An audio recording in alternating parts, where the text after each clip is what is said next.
the original plan here was to copy and paste one of the intros from like the past 3 or 4 weeks of this show and just use it because it's been the same thing every week. Mm-hmm. But this week feels different. It feels so different, Cole. Same outcome, 1-1.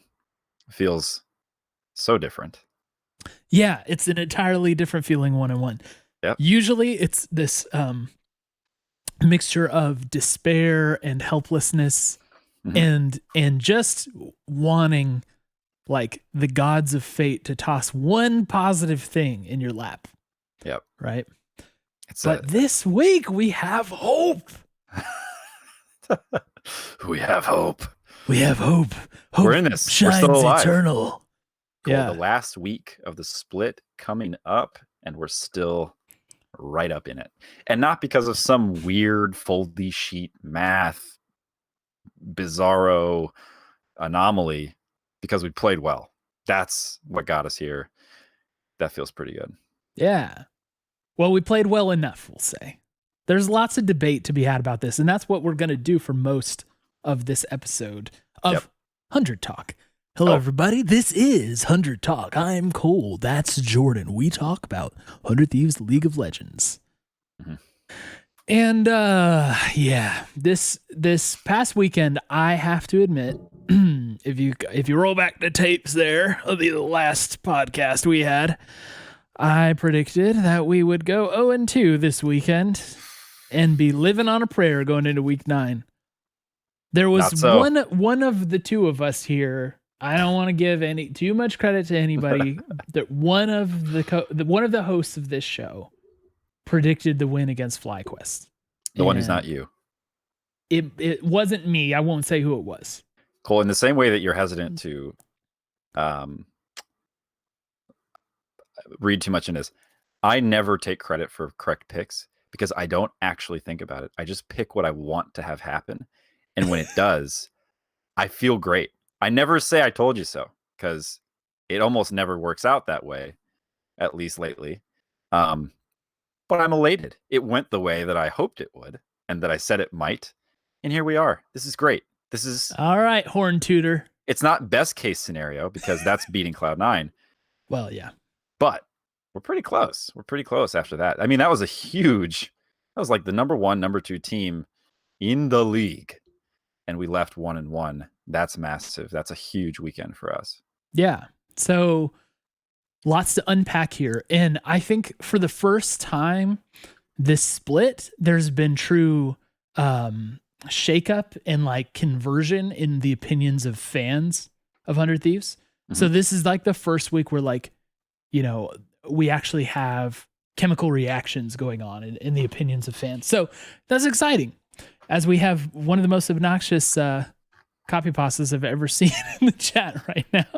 Love you guys.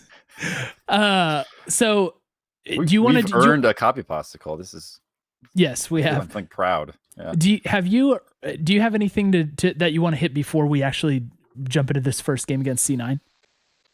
No, I'm ready to talk about this game. So in a nutshell, our game against C9, pretty much no one really thought we were going to have a chance to win that thing. All right. Yep. And that is reasonable given where they stand right now. They've looked, quite honestly, in a different league than the rest of us. They've looked much better as the NA representative. And this, for looking at it from the outside, we truly expected El Blahsico, where it was going to be a lot of meaningless play as we see how C9 actually gets the victory. Yep. It played out with the same result, but took a different path to get there. Yeah. And that was like, I don't know. I left this not being mad at the game at all, or not feeling like, I don't know. I felt more positive as if we had won, Right. It is one of those games that feels a little bit, I've talked about this before to you, and I don't think it's a great analogy, but it feels a little bit like a DPS check. How good are you? How much damage are you able to do to a great team? And the answer we now know is not enough to win. But we're not as far off as I think some people, including me, might have thought before we played C9 the second time around. Yeah. And the really encouraging thing is when you have a game like this, and then you see some of these positive signs continuing. So, I think that this game we might have left this Cloud9 game, or at least we might have left the weekend feeling like I didn't feel horrible after the Cloud9 game, but then Sunday happened and it was all meaningless. So I think that there's kind of a combo effect here of you see the game one and you're like, hey, if we can do some of those things against a lesser team, that would be great. Yeah. But you don't know that until you play another team. And in the LCS right now, every other team is a lesser team. So you have plenty of opportunity to see that. And that was what was really interesting to me, is just the immediate turnaround of, we look pretty good in some of those fights and some of those situations. Yeah, and that's the thing. I think, like, so if you purely look at the result, like if you didn't watch the game and someone said, "Hey, how did that C900T game go?" Oh, C9 won it in 30 minutes. Yeah. All right, that's more or less what I expected. Maybe a little longer than I expected, right? But like, it felt so much different than that. And I think like the nature of how that last fight went down was kind of weird. And so I felt like they ended quicker than probably it should have. So yeah, really, it felt like more contested than just a 30-minute game. And the reason why was that we didn't stop trying to make plays. Mm-hmm. That's what it felt like. And not everything was working for us, obviously. And C9, especially, I feel like with team fighting, they're in a class of their own in NA. But last fight being a great example of that. Yeah. But we were like, we said, you know what? Like, yes, they are great, but we're going to actually play this game out, and we're not going to let this game happen to us. Yeah. And especially after early game, like not going so well, right? Like, think of how this game started. Licorice took half of Ssumday's health bar immediately. Mm-hmm. Okay, so Ssumday went to his lane, half health bar down, into a Callista matchup where he can't even approach the wave, basically. Right. And it was just like really, really like dire at the beginning. Yeah. And we didn't just fold. Like, we actually proactively played this game, even though our brightest hope on the team Ssumday, our like carry, the guy who single-handedly wins us games, was it was clear from the start he's going to be much less effective than he typically is. So It's like our primary win condition has been removed. And the team said, all right, let's try something different, instead of, well, let's think about FlyQuest. Yeah. Let's all see how individually well we can do here in these situations we find ourselves in, and then knowing that eventually our Nexus explodes, which I think is what happens a lot of the time. Not just for us, but like League is one of those games where if you stop playing as a team, that's essentially what it becomes. It's just, okay, you guys are going to do your thing. Let me see how well I can do. Maybe I'll try to pull off a solo kill somewhere, pad my stats a little bit. This game didn't have that sense at all. Like, we just kept, to your point, we just kept trying stuff. And honestly, we were kind of scaling on them, which was the insane thing. Like, well, yeah, go ahead. There's another thing to get to before that, which is, I think the question, anytime you have this scenario, right? A clear and away strongest team in the league at the point in their season where the individual games don't really matter much. Mm-hmm. I don't know. I mean, they've got first seed locked in probably a couple weeks ago. So literally doesn't matter if they win or lose, which is kind of a strange place to be playing from. It behooves them. It is in their best interest to try things. And you look at their lineup and you're like, yep, they tried something here. Like, that's a comp, you know? So it is to their credit that they still won. That just shows how good they are. They weren't trolling. This was not like glacial comp, right? Like, that's trying something to have fun. This is literally trying to see what other picks. Like, you're worried that Zven is going to play Syndra now because he went 6-0-3. That's a concern.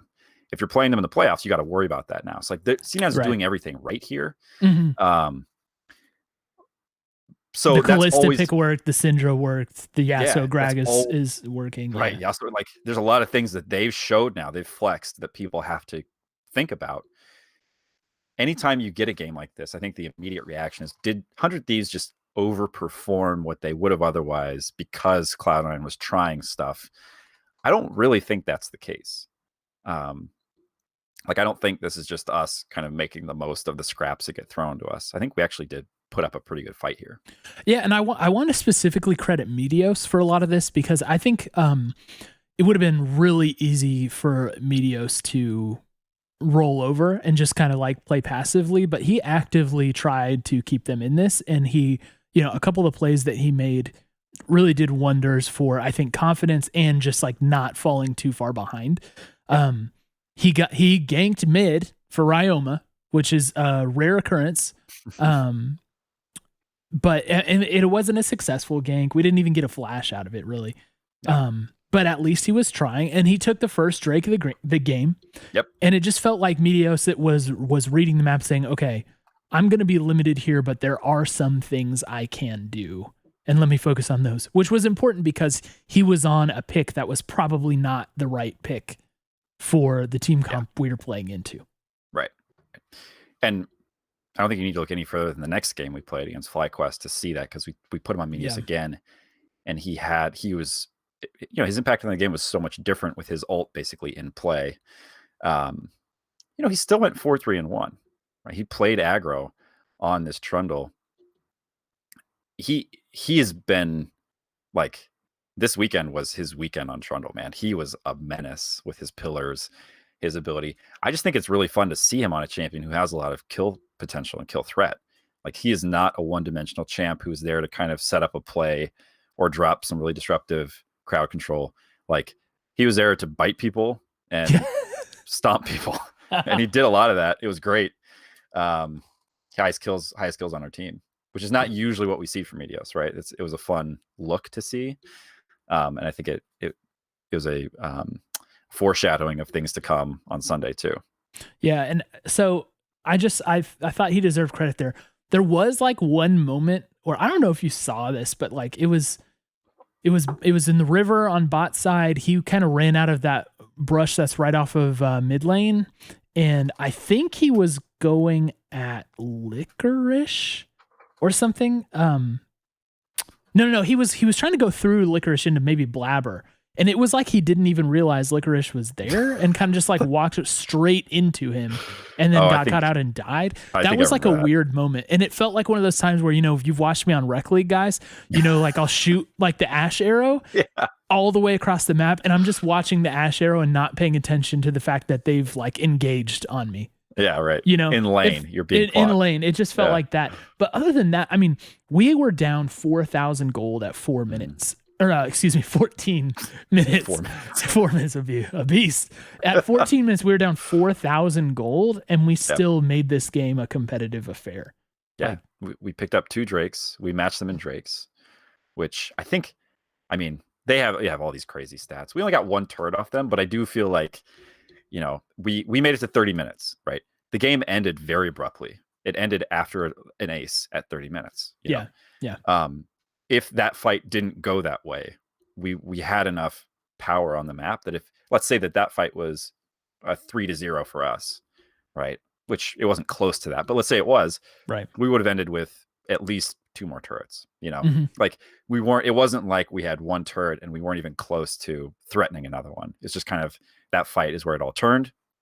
And from there, the game ended. And that's what a really good team like Cloud9 does, right? I think it's always impressive when a team can end the game decisively like that without needing to rely on Baron, Elder. Like, they just had, how many times do you see that at 30 minutes and then there's another 10 minutes of game left? So Cloud9 is the team we thought they were, and they continue to be strong. But we learned some things about ourselves. I wanted to call out one other play for sure, and that was there was, let's see, I'm trying to remember what happened before this. But they went on to Baron, and Meteos went down to take the Infernal Drake to keep the Drakes even. Like he evened it up to 2-2 while we contested Baron. Yeah. So it's like we took our jungler away, still fought him off, and successfully pushed them off Baron in that fight. You know what I mean? And like that isn't a play I could imagine 2019 100 Thieves making. Yeah, no, for sure. That I do remember that play. I don't remember the specifics of who was involved. I want to say it was Ryoma and maybe Cody Sun. Like we brought damage, right? Yeah. And we're able to do enough to discourage them from actually taking the Baron, which another great play, right? Like they maybe were down one player. Like there was something that kind of evened it out a little bit. Yeah, like but we had a chance, and what we did is we realized, we thought steps ahead, and we're like, hey, there's a Drake here we also need to worry about because we don't want to get them on soul point. Right. And so we successfully took one objective while defending another, which is again, an impressive play from our end, especially going into a team that clearly team fights better than us, So I mean that was really encouraging for me. The other big encouraging thing, and this is a thing that we will continue. We've talked about a ton before, but we'll continue to talk about it. Is Ryoma, who after like a pretty rough, like I don't know, first 15 minutes or so, where nothing was really working for him, he started playing the LeBlanc the way you wanted to be played, and he started showing up and popping people. He got crucial kills onto like Blabber during their bot turret siege. He got a solo kill on Licorice up in top side at a very important time. He was, I think, like, was it last week or the week before? I was saying he isn't always playing the LeBlanc the way that you want it to be played, or the Zoe the way you want it to be played. I think it was LeBlanc that I was talking about with this in terms of poking people down, chunking them out, ruining their plans for sieging objectives and stuff. Like he was actually doing that very well for a good portion of this game, and it wasn't perfect, but he's playing that role in a good way, and so I was super encouraged by him, and that's, again, we will continue that discussion at length. So chat, don't, just because we're not going to talk about it for 15 minutes here, don't worry, we're going to come back. But man, the thing that I kind of left with for Ryoma 1, on the cast, they're kind of like, okay, that's a good pickup on Blabber. It's not going to be the most decisive kill, right? It's kind of a consolation prize, right? Because they still won that fight. But I think that these kinds of situations, these kinds of kills, tell us a lot about the kind of player he is, right? The fight had ended, and then he said, actually, it's not over yet. Let me just kill Blabber real quick. And now it's over, right? Like, that's a mindset. A lot of players, they see that situation, like, we lost that fight. What camps can I clear? I'm going to go clean up our, maybe I'll try to grab wolves before they steal it. Yeah. Right. He was like, yeah, I'm going to go get their jungler, actually. Just pop over the wall here, get him. I get the gold from that, and then I get wolves. That's the aggressive mindset he has.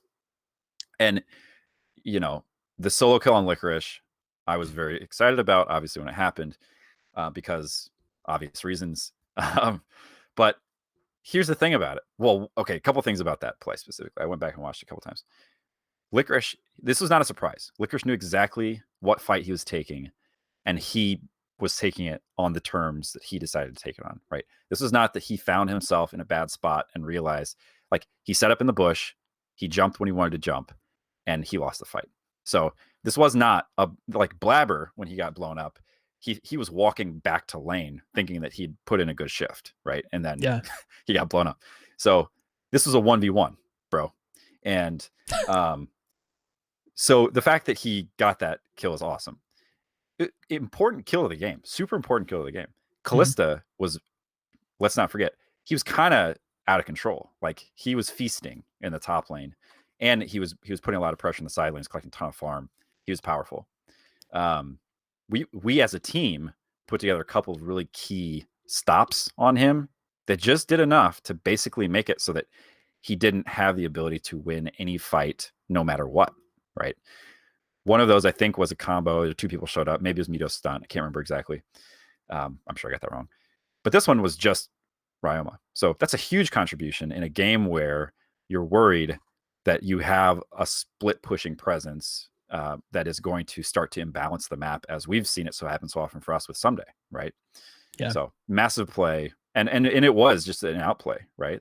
Like, well, I will say as an ADC main, Licorice, playing an ADC champion, basically, I've been blown up by so many mid lane assassins that I can't count. So I don't want to I don't want to act like this is the shocking upset outplay or whatever, especially because Kalista tends to fall off towards the end of the game. But yeah, I think it was an impressive fight and critical that it happened. And so good for him. And I think he should get full marks for that little skirmish. So yep. That is, I think, going to be a recurring theme of the rest of the podcast. Do you have anything else on C9 you wanted to hit? We've talked about it more than I thought we would, which was to kind of just say pretty good. I think I tweeted right. I think I tweeted afterwards. It's I'm not upset at the loss at all. Okay, cool. I didn't expect to win, so cool. Yeah. Anybody who gets got mad more at out of it than we thought. Yeah, for losing to C9, expectation check. But we've had weeks, Cole, where we lose a game and it feels horrible. This wasn't that game. It didn't feel horrible. I'm pleased. Yeah. Well, let's, instead of talking about a loss or talking about a moral victory, let's talk about an actual victory. Right. Against FlyQuest, who was what are standings right now? Still was tied, the number 2 team. For second, maybe. Yeah, they still tied. Yeah, they're tied with EG and TSM right now. But yeah, against the number 2 team in the league, a win that was not clean. We won't call it a clean win, but it wasn't a very disputed win either. That was our victory. That was our game to win. We won it, Right. And very encouraged by this. Yes. And especially after how weird this match started. Oh my gosh. We had the eternal invade fight up on top side with Meteos and Ssumday really wanting that red buff. Yeah. And would stop at nothing to get it. Right. That whole fight was so weird and it went poorly for us. We gave over the first blood. Ssumday went down. Of course, it's Ssumday, Yeah. It started off so messy and weird. And right after that's happening, it's Observer flashes down to bot side where Stunt has somehow almost solo killed Ignar. Right. What is happening? Yeah, I think that we might missed the the support 1v1. Right. Which I never thought I'd be bummed to miss, but I guess I was in that situation. Didn't he end up flashing out of that? Yeah. I think that was probably the point at which Jat said, "What the?" Yeah, I think he literally did say that. What the? Yeah, because that was a weird moment. But so the match started off so unbelievably shaky to me. Yeah. And you know how sometimes that happens and you're just like, today ain't your day. Right. Yep. You keep trying and you just keep missing. You keep swinging and you get nothing but air. I mean, usually those are the ones where, I don't even know what to say about it exactly. Usually those are the kinds of situations where it's are these guys tilted off the face of the planet? Why are they doing this? Yeah, it was the whole time. Why? But why? Over time, Cole, we started to actually come out ahead on these fights and these trades. Yeah. And in ways, Galaxy Brain, I don't know what you want to call it. 4D chess. When Ssumday rolls into lane 0-2-0 and is, I don't think Solo had a CS for 5 minutes. Yeah, completely denied. So it's are you surprised? That's the one where you look at it and so this was all according to plan, right? This is where they say we have them right where we want them. Yeah. But then afterwards you're maybe they did. Did they actually? Is that real? Did they just mean to do this? I'm sure the answer is no. But it's it worked out. And there's always that part of me that's did they just understand that if they didn't get red, if they didn't get that I don't red, know, because Santorin had that really nice gank to kill Ssumday the second time, we talked about, and just that was just a really good gank. Yeah. And the fact that Ssumday goes 0-2 to start and then rebounds so I forget who it was. Was it Mont who tweeted this? he was saying that like Ssumday went from 0-2 to 6-1, which I think is like the funniest way to put it because he had a typo on the amount of deaths, but that's what it felt like. It's like he played so well for the rest that it felt like he, eliminated one of his deaths. Like that's how good it was. And he was even questioned, I think, by, was it Flowers, who was saying like, so at some points I'm forgetting Ssumday's in this game, which I have felt before in other games, but this game, I mean, he was looking pretty good. And I know maybe it felt that way because he was just, doing the split pushing thing for some of it. But yeah, to rebound like that, man, that just filled me with pride and joy. I mean, I think what it tells me is you just can't stop him. You cannot stop Ssumday. You start him at 0-2-0, and he still is so good that he'll just crush his lane. He'll crush the game. I would love to. What was his CS per minute? Like 80? I know that's not possible, but it seemed like his CS numbers were so high. I think he had 120 more CS than like the next person. It was then his lane opponent. Yes, it wasn't that high around the next person, but yeah, I mean, he had the lead right in the game. Probably Cody might have overtaken him later because Cody farms like crazy throughout the game. So he got him by 2. Cody got Ssumday by 2. Oh, see, I knew I had that one. But yeah, Ssumday was up like 120 CS on solo. Which is he finished 120 more. Yeah. So yeah, rebounding from that. And then, I mean, you had a note on the lanes themselves. I mean, clearly Ssumday was able to do what Ssumday does in his lane, but Ryoma too he looked pretty good. And I'm telling you, it's been the same story for me, like this whole split. I think the dude just doesn't have a good early game. Mm-hmm. And I really think that's pretty much the only significant problem he has. And because it seems like, by the mid game, or at least like the second half of the mid game, like he's usually going off in some way or another. Right. You know what I mean? And sometimes, Cole, he's going off despite being absolutely rolled. Remember the TSM game? He still was like our biggest contributor in the mid to late game in that game. Yeah. Even after he had gotten like solo killed twice. Yeah. Yeah. So it's just weird. It's just like if he could flip a switch on his early game, man. Yeah. And he's still hung with Jizuke during this. Or excuse me. Yes. I got you. Yes. Thank you. Yeah. Sorry. Yep. You were just thinking Jizuke because he got Player of the Week. Well, I was thinking Jizuke because in our Discord, people were talking about whether or not Ryoma is better than Jizuke. So that thought came to mind. Please visit the 100 Talk Discord for other spicy takes. That's a plug. We scripted that. I've completely lost my train of thought. What were we talking about before that? Well, we talked about Ssumday, and then we were just talking about Ryoma. And lane, just our lane dominance. Yeah, lane dominance in this game. Yeah. Mm-hmm. This is one of those few games. Oh, I want to give you a quick hypothesis regarding Ryoma. First team, all LCS. No, I'm just kidding. Don't anda him, man. I won't anda. Him. I didn't finish saying it, so it doesn't count. Cole, here's my hypothesis. We have talked many times. I have specifically spent probably more time than I should, with any justification, talking about his ability to win trades in lane. But at this point, those don't typically play out to have a meaningful advantage for him in the lane.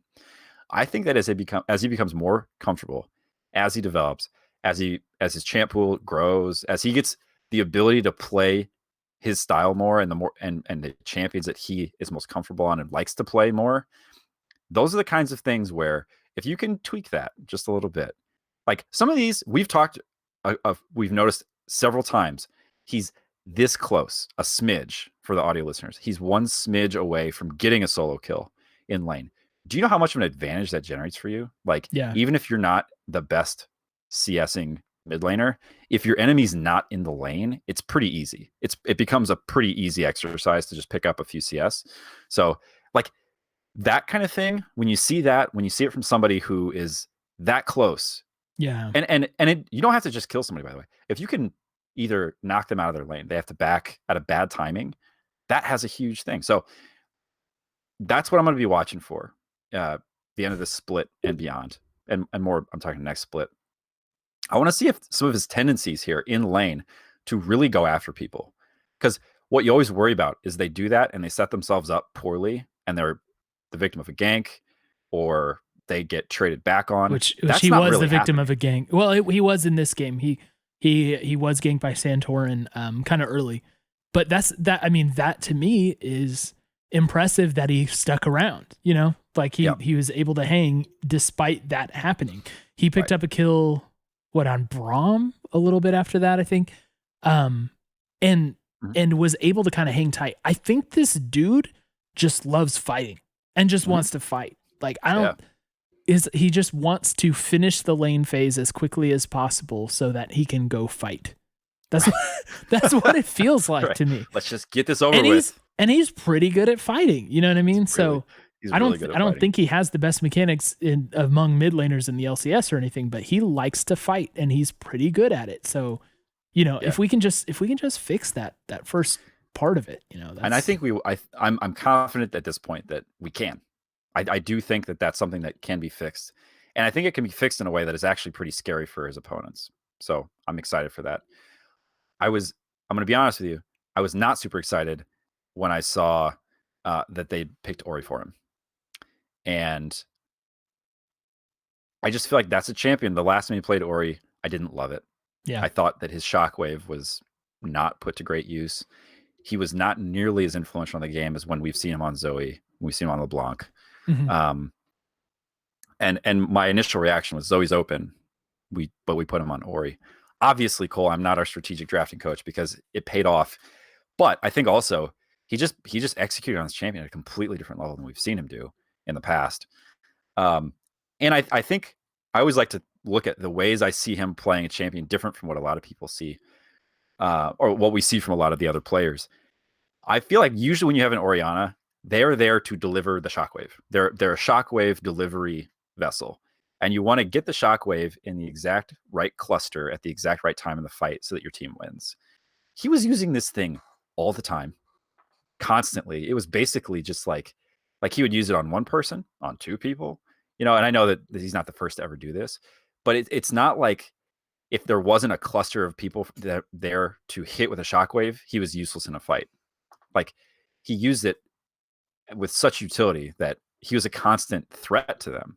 He used it to pull people back in who were trying to escape a fight. Like he was cleaning up. He had 14 assists, was it?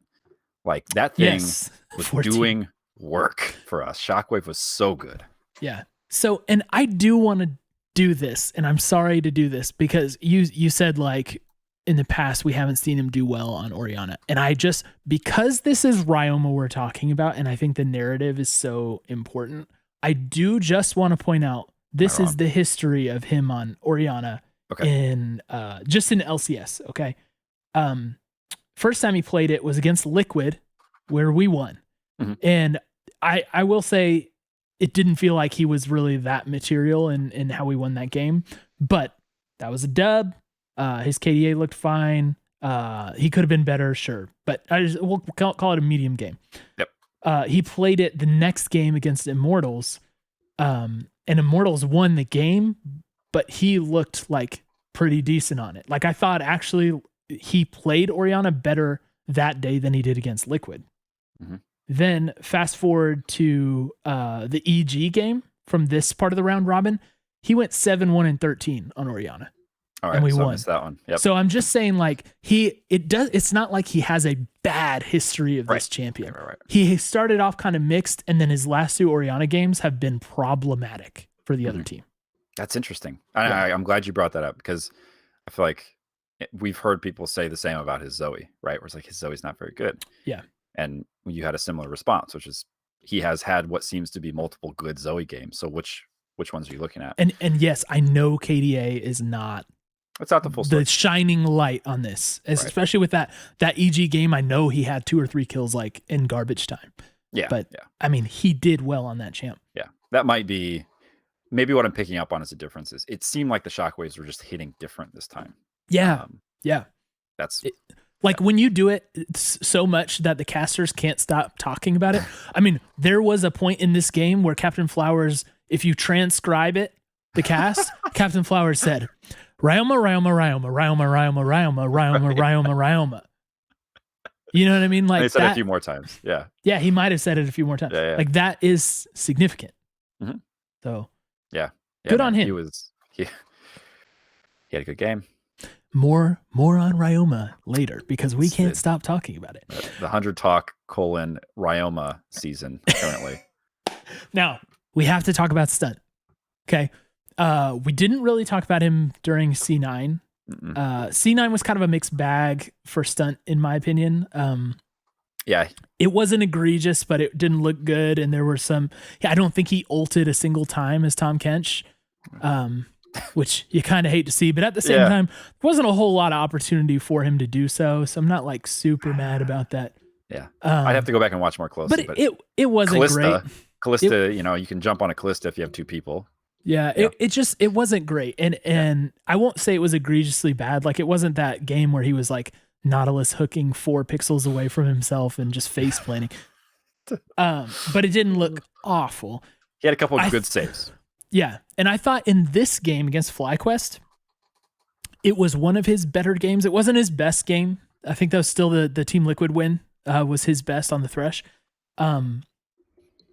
But he did make a couple mistakes, but for the most part, like he didn't like just look like the dying Stunt all the time that we are used to seeing, which was a breath of fresh air. Like some of his engages weren't that great, and he did die the most on our team. He had 5 deaths in this game, but it just like the deaths didn't seem as costly. And as we pointed out a couple times before, he was saving people during some of these deaths. So to put this all in perspective, I don't think he good, but I'm just saying, at least this weekend, like there was more there than we usually get out of him. Yes, there was good. And sorry, just to reiterate, because I'm seeing chat, good against FlyQuest is still a strong word. All right. I wouldn't necessarily call this a good performance from him, but I don't think it was bad. Yeah. Couple plays. Let's talk about a couple plays. There was a pretty key play around the Baron pit. You know the one I'm talking about. Mm-hmm. Team fight, 5v5. Both teams committed. It's happening. We're about to do this. Everybody's dropping their gloves, lacing up their boots. It's going to happen. Rek'Sai does a little sneaky along the side. Yeah. Gets met with a hook in the face and then followed immediately by an ult. Rek'Sai was dead before the fight started. And so it was an immediate erasure. It was immediate erasure. That is as good as you can play that fight if you are Stunt. There is no better way for you to contribute in that fight, because after that happens, FlyQuest spends the rest of that fight running away. A plus job on that one, Stunt. Like you killed it. Mm-hmm. And it wasn't easy either, right? Like it's not like you put me in that game and I don't make that play, right? Of course I don't make that play, but it's not, some of these, it's like, okay, you cue the right person when they present themselves and then you win the fight. Good job. He had to have a lot of awareness. He kind of cheated back a little bit, made it look like he wasn't really going to hook that way. And then boom, got him. So I thought that was fantastic. He had a pretty sick like dodge of the Ari charm. That was the hook. Yeah, that was a very nice. Oh, sorry, I just took all the wind out of your sails on that one. No, but like you go back and you watch that one too, and I think they'd said like Ari's dead either way. It doesn't matter. She overcommitted. It's possible. Yeah. I thought it was a super cool play from him or there's even one where he was being like he was under a lot of pressure. I think he was going to die no matter what happened. He got charmed, but it was behind a turret. Do you remember this fight? He got charmed behind a turret? Yeah, there was a big dive happening. Oh, you mean down bot side early? Yeah, bot side. Yep. Yeah, I remember that. Yeah. That was just kind of weird. Well, there's a cool interaction there. He gets charmed, but he's standing behind the turret. So instead of walking out, he walks around and then he's able to turn it.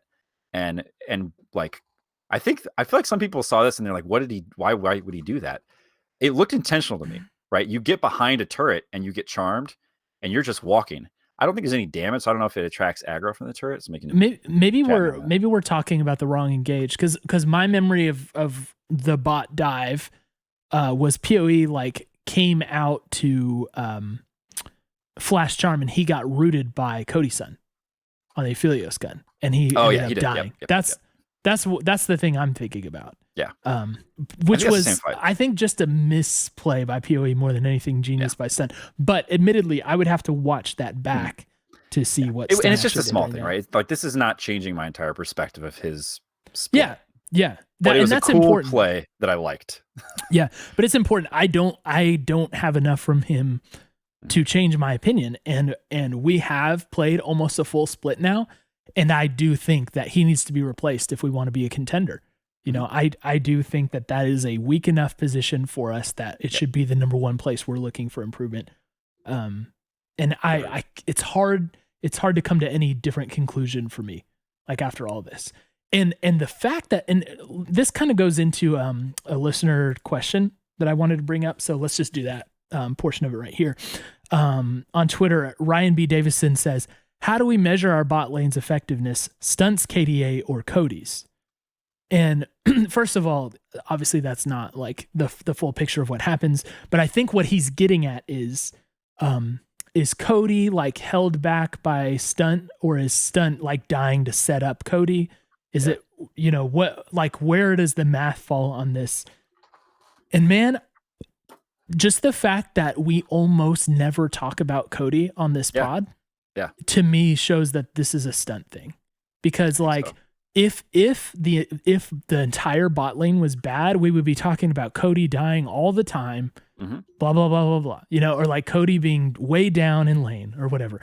That just usually isn't the case. Usually he's a relatively quiet player and farms up a lot, and then at the end starts fighting and being important in those late fights.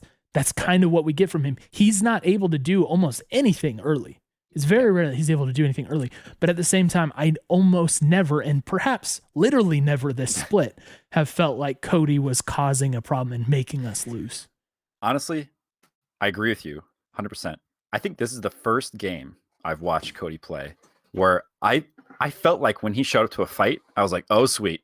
Oh, here comes the damage. Bring me the damage. I just feel like we never really get to see that Cody, which is a bummer, because we know he can be that player. Think back to last season, right? When he had Vulcan. Like, again, not to try to equate the two or compare them in any way, but sure, people were talking about Cody a lot. Right. Like, he was in a lot of conversations last season, especially toward the end of the season during their playoff run, because of exactly what you just talked about. He was a huge problem. And I would say in this split, he largely hasn't been. The carry responsibility has fallen on Ssumday. It's fallen on Ryoma in more limited moments, right? Like, can he deliver enough damage to kind of turn a fight? Sure. I think a game against FlyQuest was one where we actually had significant sustained damage from Cody, kind of from the front to the back side of a fight. Yeah. And it absolutely wrecked FlyQuest. It was such a problem for them. I think that's the exact kind of thing that we could look forward to if we had Cody as a meaningful contributor reliably, game in and game out. Like, think about these team fights and just how different they felt. It was crazy. It was awesome. Yeah.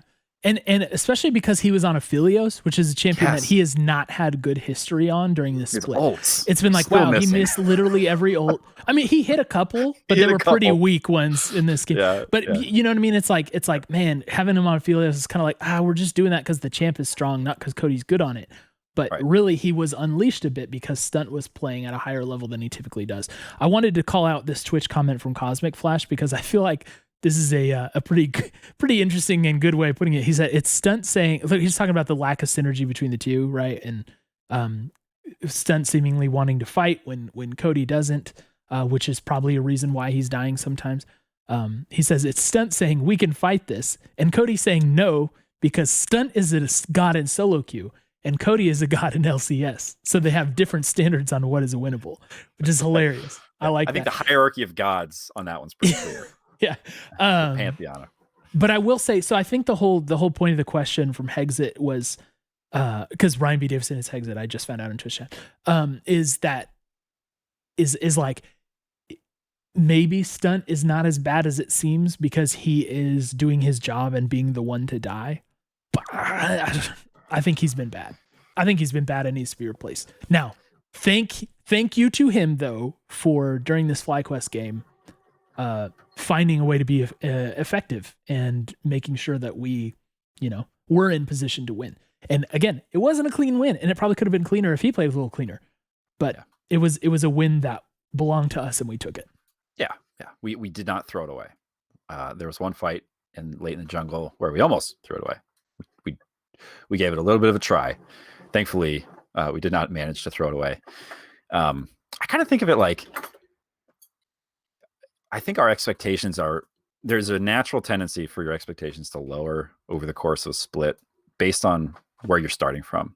And I think with a player like Stunt, you can have a game where you look at it and say, you guys, he got that Rek'Sai. He opened that fight up for us. It was fantastic. There's so many other things that a support player can and should be doing throughout the course of a game that you start to kind of overlook those because you're not expecting to see them, right? Yeah. Like, think about some of the top plays from some of the top support players and just the impact that can have, right? Like, how many times have we seen Stunt open up the bot lane for Cody to just kind of get free farm? Or how many times have we seen him, he does a lot. He's been doing this too more, is roaming with Meteos. Mm-hmm. There was one game where it just looked bad. It looked really bad. Every time they would show up somewhere, they would give 2 kills to the enemy team. They had a pretty effective time roaming. Like, they're getting better at that. But I kind of feel like that's like buddy cop. Like, Meteos is like, all right, come on with me and we will see what we can do. Versus like you look at some support players and they are the ones making moves, making things happen around the map. So I don't know. It's tough. Support is always one of those positions it's tough to evaluate. Yeah. I think we had actually another listener take that kind of lines up with what you're saying. Twitter user @bnips said Stunt didn't int, which was nice to see. But what did he do on Kench? So he's talking about the C9 game. What did he do on Kench? Seemed like he never used ulti and didn't devour, especially in lane, to keep Cody from taking harassment. So he's like alluding to those other things right that you are supposed to be doing that you're not doing. And he was specifically talking about the C9 game in that tweet. But you can extrapolate that to the rest of the split for sure. And like, you see him devour Meteos when Meteos is otherwise going to die, and you're like, oh, good job. Yeah, that's what you should do there. Well done. Right. And I think sometimes those plays that he makes, like you said, the Rek'Sai hook or the blind hook against TL, right? The blind thresh hook. People will see that and I think give too much credit for it and be like, oh yeah. Like, I think that's like specifically that thresh play, I think made a lot of people slower to come around to the idea that he's actually like our biggest problem. I think for the most part, 100 Thieves fans agree that he is the weakest link on the team. But it wasn't that way for most of the split, and plays like that, because you see them and because they look great, like they can kind of give more weight than is probably actually deserved sometimes.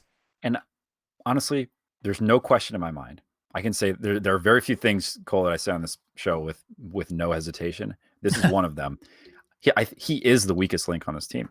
Yeah. And that's, I just don't think there's a question about it, really. I think if you're arguing that Ryoma is weaker than him, you're not being honest with yourself. So far as like where he fits into the team. And when that's the case, if you're talking about evaluating positions for changes, that's where you start, right? Yeah. I think that's where you'd say, okay, we have the easiest chance or the kind of the greatest possibility of finding a change at this position that would have the greatest effect for the team overall. And I think that's where we're at, right? Like, exactly how good or bad he is how good or bad he is not really what we're talking about anymore. Yeah. At this point, is this a position that we could look at differently for summer, and what would that mean to the team? Yeah, and I think that alludes to something that I was going to say for, after we definitively got through the games, which we still have 1 or 2 more points to make about this FlyQuest game, but it seems like we're kind of in this weird position where I'm literally asking, is our bot lane important to this team? You know what I mean? Like, does the bot lane super matter to us? Because again, we do get into positions late in the game where Cody Sun is, doing his DPS thing. Good for him. And like, I don't think Cody's been a problem at all this split. Like, I think he's played well, but he hasn't really taken over in a meaningful way. Again, because we're making the argument that he really hasn't had the freedom to do so. But now it just seems like, look, we have to like draft for our top jungle mid like trio and like put them in a position to succeed, and the bot lane will kind of just try not to bleed and hope Stunt doesn't like play Yumi and not jump back onto Cody Sun level 1, No. Yeah. So I don't know. Do you agree with that, or am I overreacting to that? It just feels like, man, is this very important? I mean, my question to you, follow-up question, is very important in what sense? Like, I think that what we're seeing is that we have a team that can win through other lanes and other positions, and that's, in some ways that's a great thing to establish, because I think for a lot of teams, like I think TL being a good example of that in years past. Obviously, this is not their split. Like they have been the double lift team, and they had Jensen, right? And of course, they become more multidimensional with that. But it still pretty much has been like we win or lose based on double lift and the way it goes. So we're not that team, right? I think we can very definitively say that. What I think we potentially stand to gain, though, is the ability to say we're not that team, but disregard our bot lane at your own peril, because they're still going to be here and they're still going to potentially be a problem for you. And I think we kind of saw that to a certain degree. And I didn't analyze the game with a specific lens on the bot lane to say, are they or aren't they paying enough attention there? But it's one of those things where, like, what they tried this time was, let's punish Ssumday and see what happens. Okay, it doesn't matter. That's what we learned. Yeah. So it's one of those cool things that, and to the point of your question, if we can get a really powerful support player to put down there with Cody Sun, absolutely, I think you then have that much more to worry about, because if you don't pay them attention, they're gonna take the game over. Yeah. So I wanted to bring up one final thing on the FlyQuest game, because I found this very surprising and interesting. And credit to our friend Tim from Oracle's Elixir for providing me with this knowledge via having Oracle's Elixir. I looked it up earlier. He's got the mid and late game rating stat, right? Which basically, the way I understand it is and Jad has talked about this recently on JLXP, which is a great podcast. If you're not listening to that, you should probably listen to that more than you listen to us, because he's smart. He talks about that stat being basically like, how well does a team do during that phase of the game in comparison to how well they are expected to do, right? And then it gives you this number centered around 0 for like, what your rating is. And by his metrics, he says, like, if you have like a mid-late game rating of 15, it's very good, right? And then you have 0 is like a neutral, right? So that's kind of like the range you're looking at. Obviously, -15 would be a very bad mid-late game. Right.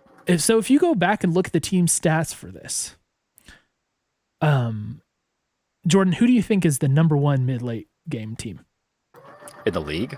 Yeah. It's not us. Who do you think it is? Oh, geez. Cloud9 is my guess. Yeah. So I would have guessed that too. Yeah. That's because we're not smart about the game. FlyQuest is the best mid to late game team. What? And it ain't close. It's something like 14.7 is their mid late game rating. We are number 2 at 6.7. So their rating is much higher than ours, like basically in a different tier.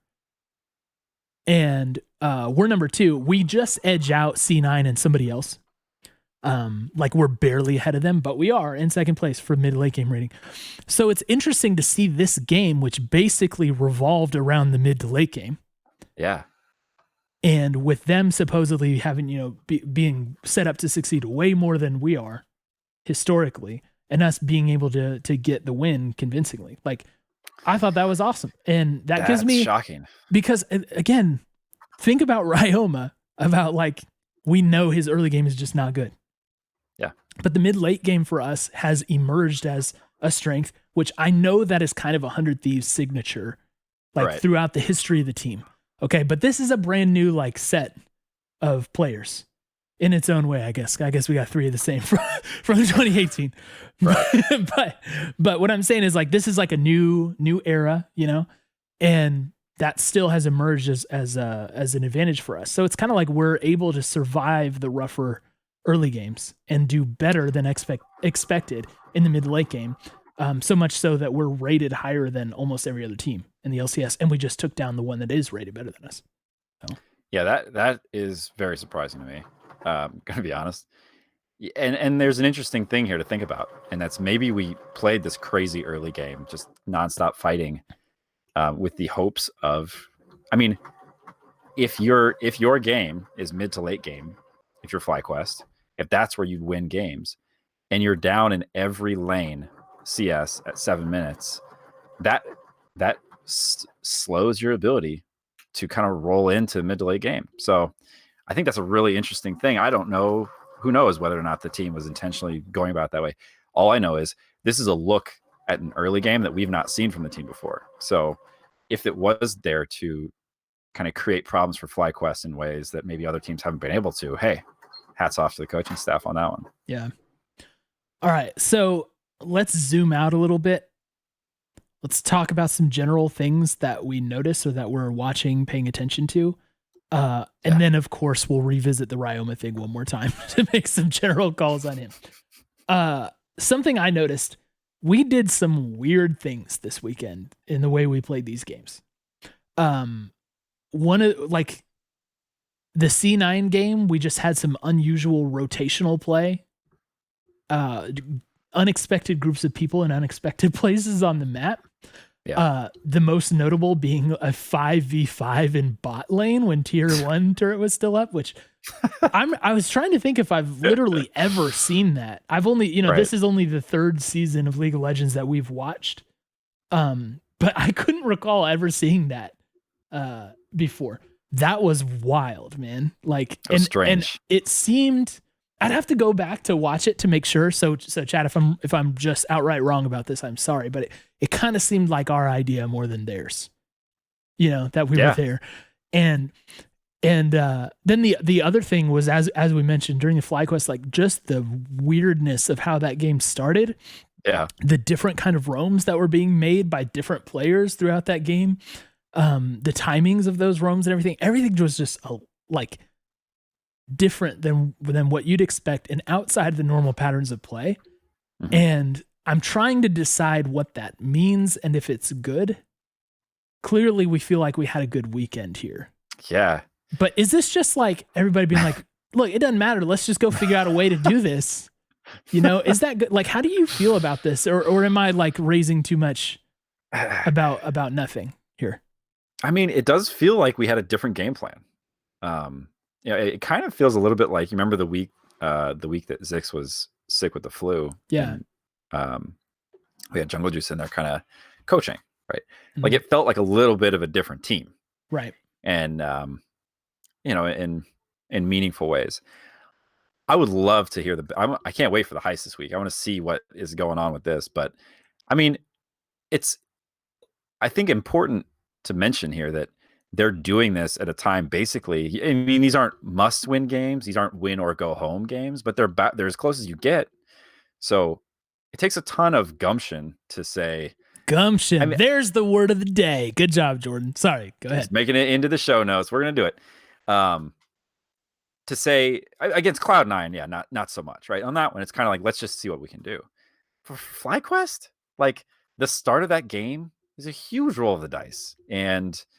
I like, we talked about how we felt leaving the Cloud9 game. I left the FlyQuest game feeling like that was fun to watch, man. Yeah. Like, yeah, it was nervy. And at times I was like, are we about to just completely throw this away? Cause this is a move. But it was fun. Like, it felt like I was watching a different league, the way we just kept fighting. And you see the 1v1 support, like all this crazy stuff. So I'm all about it. And, huge risk, huge roll of the dice. It paid off. Like, we got the dub, Yeah. Okay, so I'm glad it is not just me noticing that this is weird. I mean, it just felt a little different to me, which I'm kind of, it is kind of refreshing. It's kind of like we're winning enough to be in a decent position, which we're going to talk about here. But we're trying it in different ways, and it doesn't feel stale and it doesn't feel futile, you know? So it's interesting, and it's something I'm going to be paying more attention to. Can I just say something too? In general, the meta I don't love is you fight for Drake and then you farm. You fight for Drake and you farm. You fight for Drake. Oh, you would not like the LCK. As I've been hearing, I don't think this is my split to really get into the LCK. I don't think this is a good time. And here's my thought on that. I have a hard time believing that that's the optimal way to play the game. The slow, methodical League of Legends kind of died. It seems like as the LPL has ascended, they're bringing with it this crazy aggressive play style, always fighting. Don't be mistaken, I'm not saying that's who we are, or like we're an LPL team, baby. But I do think we are not, and it's never we're not clear. But I do think that one, it's a lot more fun to watch this style of play where you actually are fighting, because like Ryoma, you know, he just likes to fight. It's more fun to watch fighting than farming. And I have to imagine that it's going to be a more successful approach to the meta, at least, you know, like in the position we're at. I think if we can push teams and really make them fight, maybe when they're not expecting it, or outside of the kind of the windows that they've been preparing for in scrims, that will be to our advantage. I think that's a good thing. Yeah. I hope we keep that up. Yep. And then let's see. Let's tie a bow on the Ryoma conversation, and then we can talk about playoffs and the future and all that. And I'm sorry that I keep bringing us back to this. It just seems like the most interesting and complex matter at the moment. So my thing on him is, well, actually there's two things. So the first, I saw a lot of people talking about the difference in playing online versus on stage with him. And a lot of people hypothesizing that the suspension of the season and then playing online due to coronavirus has kind of freed him from some of the pressure, in that he's playing better not being on stage. And I wanted to get your take on that. Like, do you agree with this hypothesis as put forward by a lot of people? Like, I saw it a lot on Reddit. I saw it a lot on Twitter, in our Discord. Like, how are you feeling about that? It's interesting. It's an interesting thought. It's one that we'll never be able to prove. So the conversation will continue. We've heard them talk about Scrim. Is it Ssumday that they talk about Scrim Ssumday? Yeah. Versus Stage Ssumday. Here's my hypothesis. The difference is not nerves. It's like, it's not I'm in the battle arena. Wow, this is big. I think it's the thought of, when you're playing in a scrim, what does it matter if you lose? It doesn't. Like, there's no penalty. There's no one's, the results aren't even published, right? You could go 0-24-1, and your coach would be mad at you and your team would be mad at you, but you know, you're not gonna be ridiculed on the internet for it. Yeah. So I think that's a bigger factor, that when it comes to scrim versus stage, I don't think it's literally that you're on a stage. I think it's that the stakes are higher. They're different. So personally, I don't put a lot of weight in this idea that the change in where he's sitting is contributing to this. I mean, is there probably some level of comfort, perhaps, but and with that being my answer, I don't know what the answer is on why he looked so good. I kind of see this as a natural progression, though. Like, it's not like he's, you know, if Stunt showed up, Cole, and started playing like Core JJ, I'd say, okay, we've got to figure this out.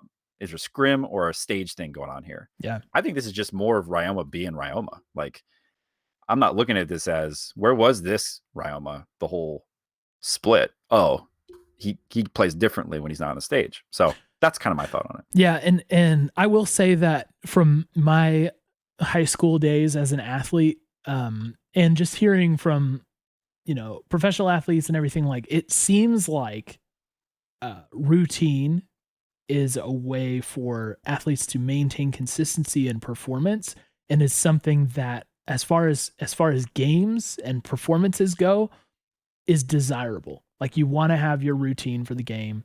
It's very important. You find your rhythm in the same way, and you make yourself comfortable. And definitely this is throwing you out of your rhythm and routine that you've built up for game day. You know what I mean? So to me, it's hard to see the online games as being a positive for anyone. And I think certainly some people are going to struggle more than others with it.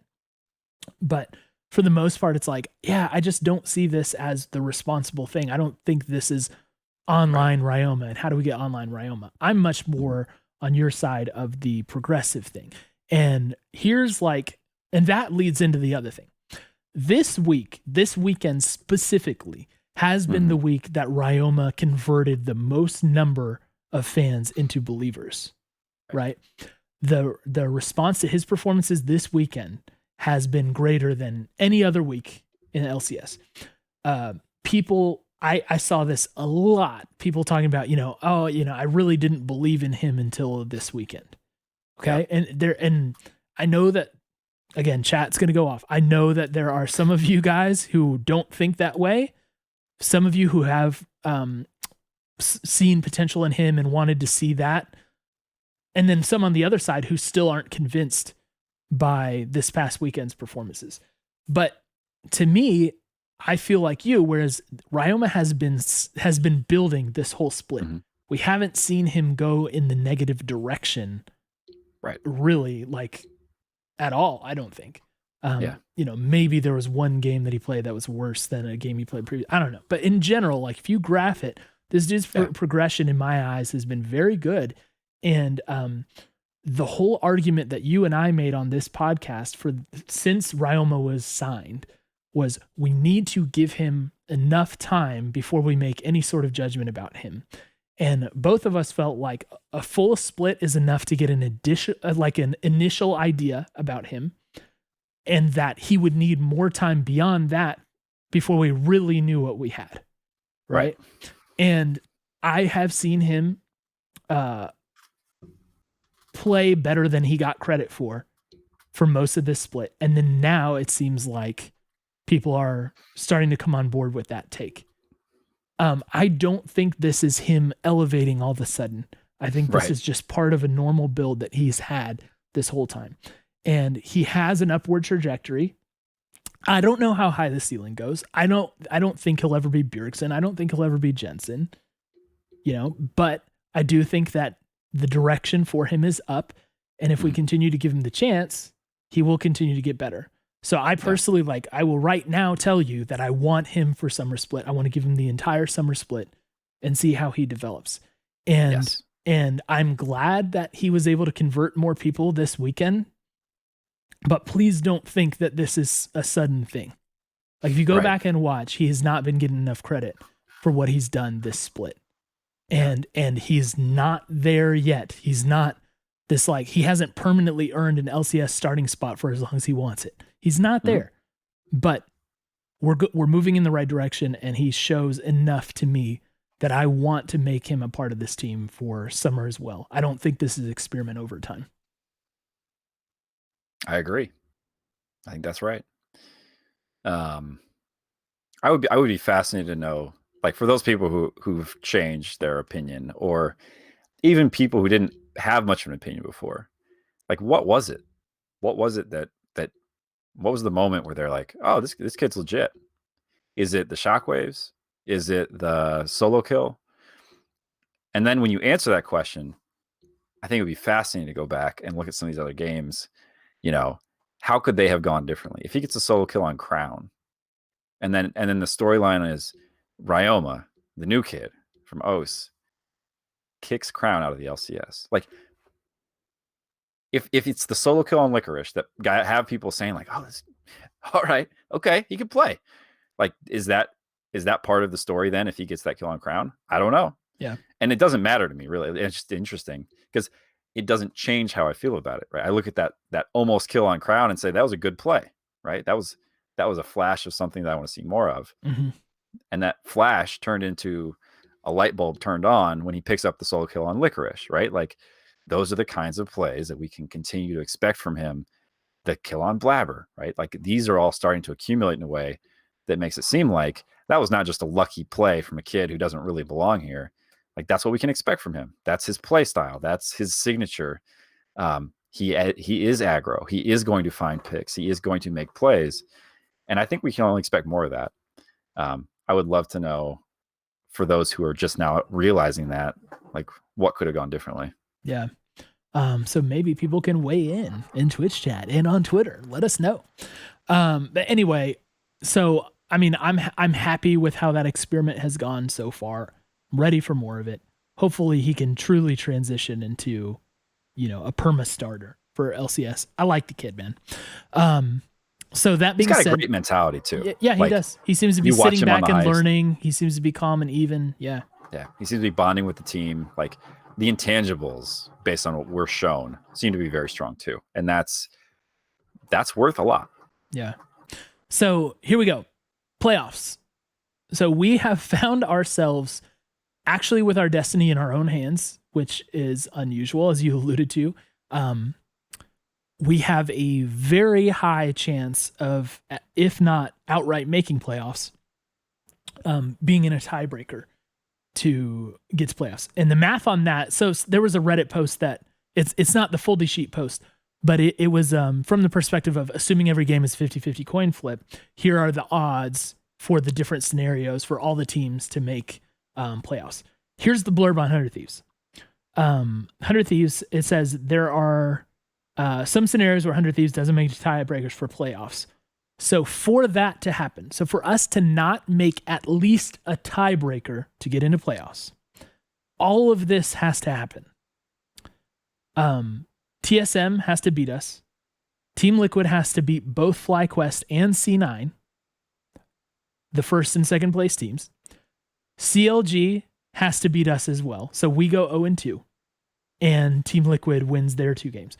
After that, so given that all that happens, Immortals can't lose both of their games. If they lose both of their games, then yeah, it's different. But if they go 1-1 or 2-0, that's how we miss the playoffs. All of that.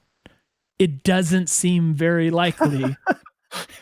And don't clip this, because if this happens and this clip goes on to Twitch or on Twitter, I might have to end my tenure as podcast host.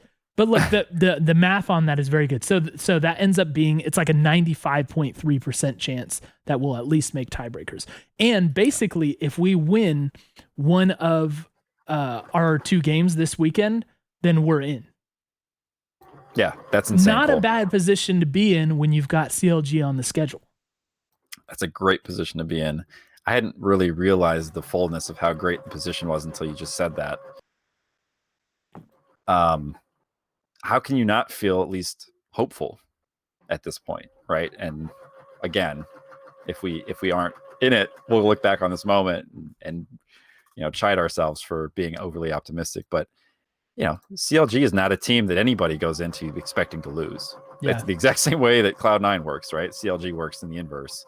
So fortunate for us that our schedule ends with CLG. Yeah. I'll say. So things are pretty firmly in our hands, because if we go 0-2, there's still a high likelihood that we'll be able to play for the win. And those teams that we'll be playing with are teams that we've beaten already.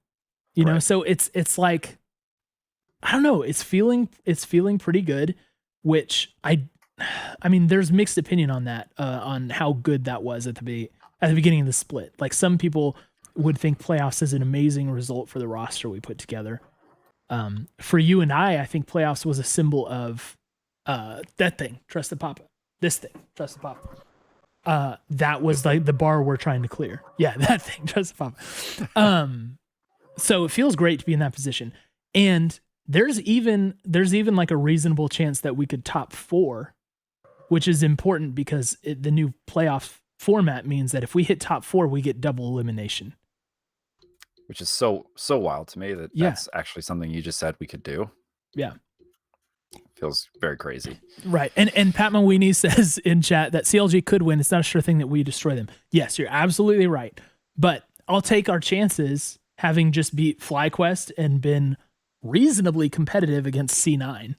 I'll take our chances against CLG, man. Like, yeah.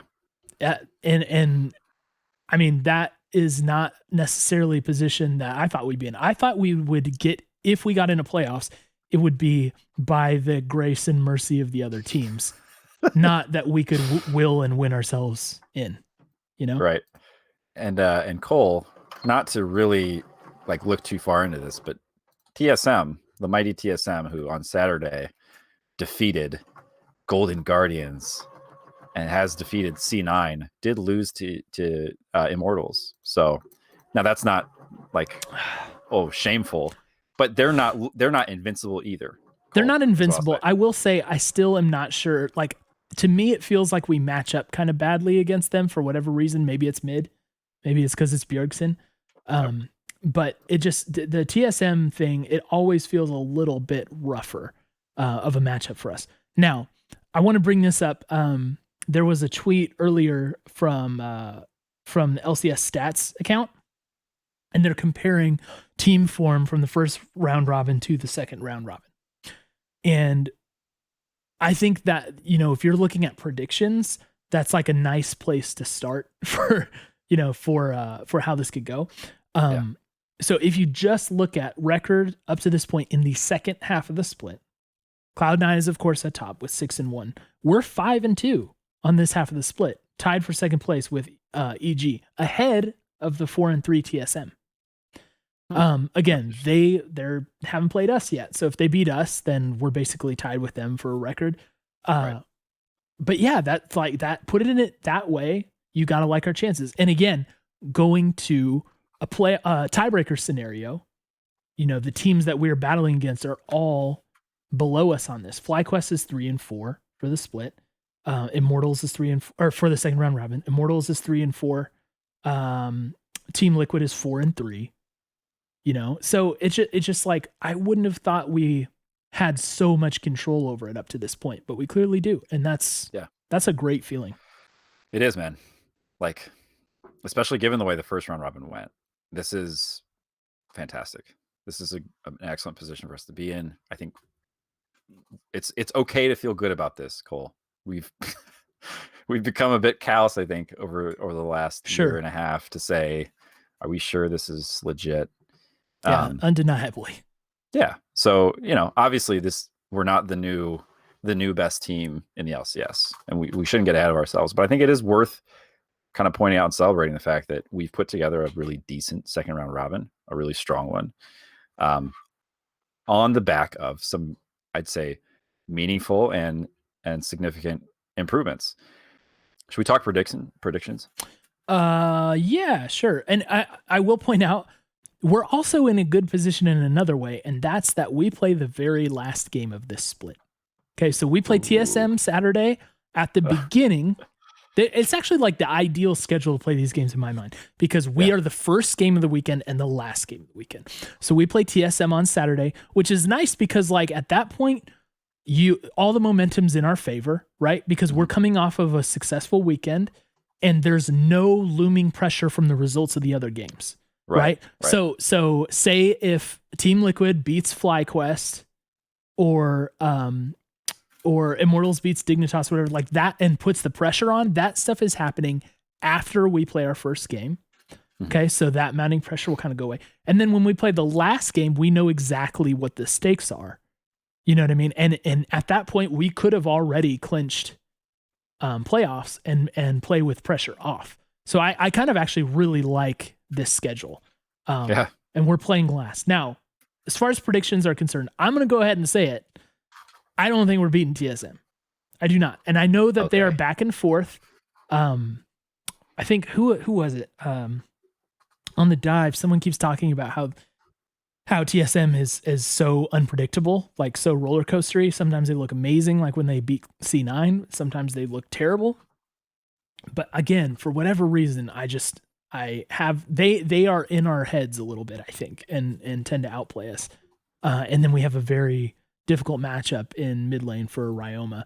So I'm going to go ahead and say, I think we lose the TSM game. Jordan, do you agree? No. I think we win the TSM game, Cole. Here's how I think we do it. You got this. I'm doing a chart with my hand, and it's an upward trajectory. I don't think that Ryoma has the same game he had against Bjergsen last time. I think we also consider banning Syndra. It's a possibility. We could think about it.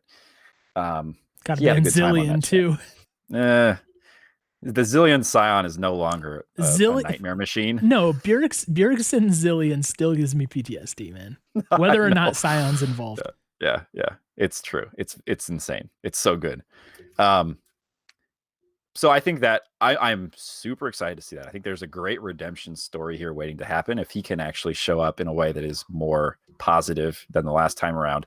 I don't think we lost that TSM game because of Ryoma, but certainly Bjergsen had his way with the game, right? Like he kind of ran away with it.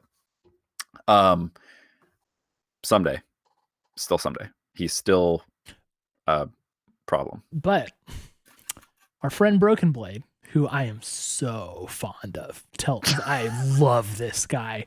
I don't harbor any feelings of resentment against him at all. Right. He's in like near MVP form right now. Like that dude has been playing perfect. Bring very it then. well. Is he better than Ssumday? No. But I don't think this is a smash in top lane. If it is, man, I am going to go wild on Twitter. I am going to unleash the beast on Twitter if Ssumday just destroys Broken Blade. I cannot wait for that. But here's what I don't think it's going to be this drastic difference. I don't think it's going to be smash. I don't think there's anybody in the LCS who can beat Ssumday in lane. I think if you like, okay, you're going to say Licorice, and I'll say, yeah. If you give Ssumday his matchup, he played Ornn into Kalista with a dead rune. Okay, it happens, right? It happens. You're not going to win that lane. And then the other time, Licorice got the really good Camille counterpick. Okay, Licorice is close. Yeah, exactly. But he got the counterpick, right?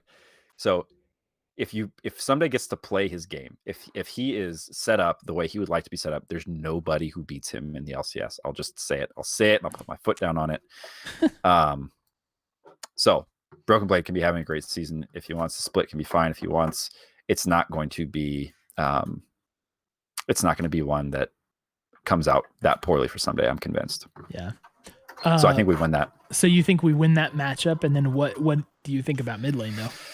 I mean, yeah, I think mid lane, I think we're going to see closer to a go even game, and I think the difference this time will be that Ryoma is able to contribute meaningfully, and he did last time too, right? Like he still did that. I don't think we're going to see him have the kind of game that he did Saturday, Sunday, but I think that he will have a good game and make some big plays for us. That's what I'm expecting to see. I just hope he doesn't get put in a super oppressive lane matchup. That to me will be an easy loss. Yeah. So. And G Mula 07 is pointing out the key. Let Ssumday get a perm. That's what we need. We need to fund Ssumday's perm. All right, let's make a donation to Ssumday's channel to make sure he gets that perm. Okay, so you're predicting the dub. I'm predicting the L. Then we go to CLG. In your mind, we've already clinched playoffs. In my mind, we're still fighting for it, and we're fighting against CLG. Jordan, I do believe we are going to win against CLG and stamp that ticket to the playoffs. Trust the Papa. Papa took us to the playoffs. We returned to the promised land, Cole. It feels amazing. Yeah? Do you agree? Oh, yeah. Yeah? Oh, yeah. Good. Yeah, we get the 2-0. And in my scenario, I think we finished 4th. Yeah. But there's probably a million other things that have to happen. I think technically it could even go higher. Someone check me on that. But yeah, I think this is a 1-1 weekend in which we stamp the ticket. We go 9-9 on the split, better than anybody predicted for our roster, and go to playoffs. And then we see what happens. Dub time. I love it. Time. And you know what? This is going to be a Ssumday go ham game as well. So he's gonna feast. Yeah, and honestly, I think we'll see Meteos. We'll see Meteos like make sure we get the dub as well. So I think the top jungle is going to be nutty for this game. That's what my specific prediction is. All right, Meteos has been in fine form, Cole. Let's see what happens. Yeah, he actually has been, even on that difficult Trundle pick against C9. So pillars. Could have gone worse. We'll say that. So anything else we need to like wrap up before we do this year thing? This is like one of the longer pods we've it is done. But I think, Jordan, we still need you to give us the rally the troops speech. Can you give us a rally the troops speech to lead us into playoffs? I can. Cool. Yes, I can't wait. Twitch, everyone gather around, listen carefully. If you're driving in your car, listening to your podcast, turn around and go home because you're supposed to be social distancing. Put this on the loud stereo system at home. And right. And everybody put your hand over your heart and listen. Ladies, gentlemen, we've long dreamed of this moment where we get to return to the glory that was once ours. It was glory that we obtained too early. We flew too high, too quickly, and we crashed down to earth. And then we crashed even further. We crashed straight into the depths of Hades. We're talking Hades now. But Cole, we're back. We can see the sky again. We've returned to the surface. And now it is time to remind everyone that TSM is not only beatable, Cole, they are capable of committing the most heinous and egregious play in LCS history. The 5-man top skank. Throwing it back to the fake god days for all of you keeping up at home. All right. It's not only my in my opinion, the worst play ever to have happened in the LCS. We've seen some bad ones. It's my favorite play of all time as well, because it just goes to show, Cole, what can happen if you don't guard your mental. They broke Broken Blade's brain. Okay. He convinced all of his friends to join him in madness, and they obliged. Cole, we're going to see a return to form here to the days when TSM can make a play so bad that it makes its way into our top 15 plays of the year, even though all we did was die. So, Cole, we can return to glory at the cost of TSM, who will limp their way into the playoffs and who will remain a shell of their former selves, and we're going to beat CLG too. I like the CLG portion of that speech. It was given the exact appropriate amount of time. Yep. You guys, if you're not pumped after that speech, I don't know what is going to get you ready for this weekend. So look,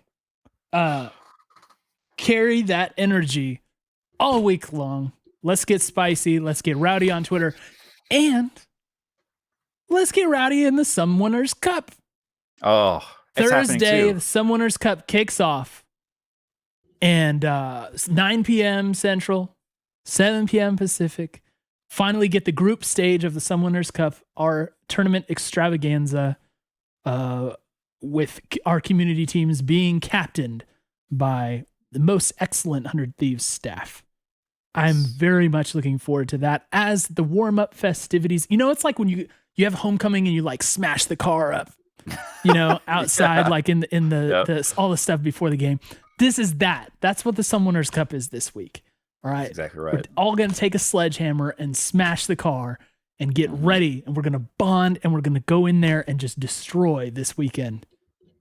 It's going to be beautiful. Playoffs. I've heard and there will be no one. Are going great. There will be no one happier to barely squeak into playoffs than us. Unless we blast our way into playoffs, Cole. Oh, yes. With a vengeance. Let's get these dubs, boys. Let's get these dubs, everybody. As always, we love you and we miss you already. It's time to do it.